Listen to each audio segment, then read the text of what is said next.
Most of you have probably seen an absolute value before. We put two lines, one on each side of our number, and we say we're looking for the absolute value, or the modulus of x. So I often pronounce it as mod x, mod -4. And what it means is throw away the negative sign. If you give it a positive number, then it's just the number itself. If you give it a negative number, then you get the negative of that number, which will make it back to positive again. So mod -4 is 4. It's the distance away from 0. Mod of positive 4 is 4. Mod of -1.3 is 1.3. And of course the mod of 0 is 0. I think these questions are probably far too easy for you. Let's have a very quick look. Mod -5 is just 5.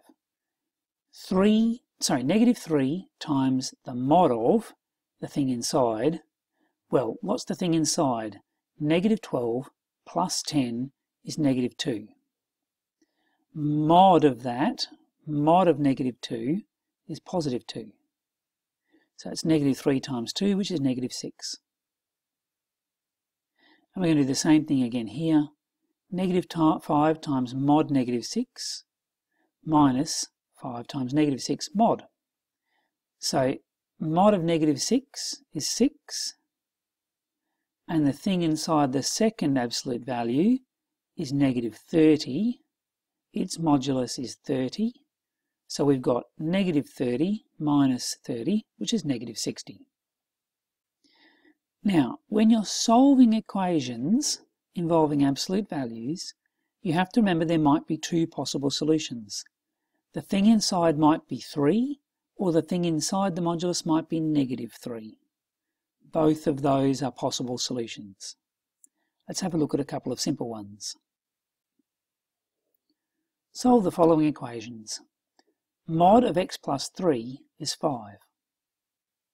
Well, that means either x plus 3 is 5 or x plus 3 is -5. If x plus 3 is 5, then x must be 2. But if x plus 3 is -5, then x is -8.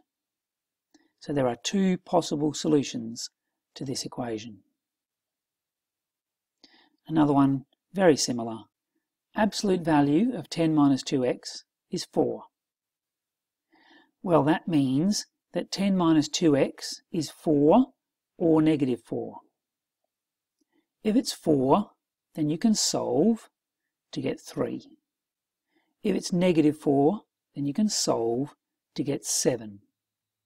So again, there are two possible solutions to this equation. But be careful, it is actually possible that you won't get two solutions to this equation. For example, x minus 5 equals 0 only has one solution, because it can be 0 or it can be -0, which is the same thing. There's actually only one possible solution. If instead I said the absolute value of something was negative, then there would be no possible solutions. So be careful with that.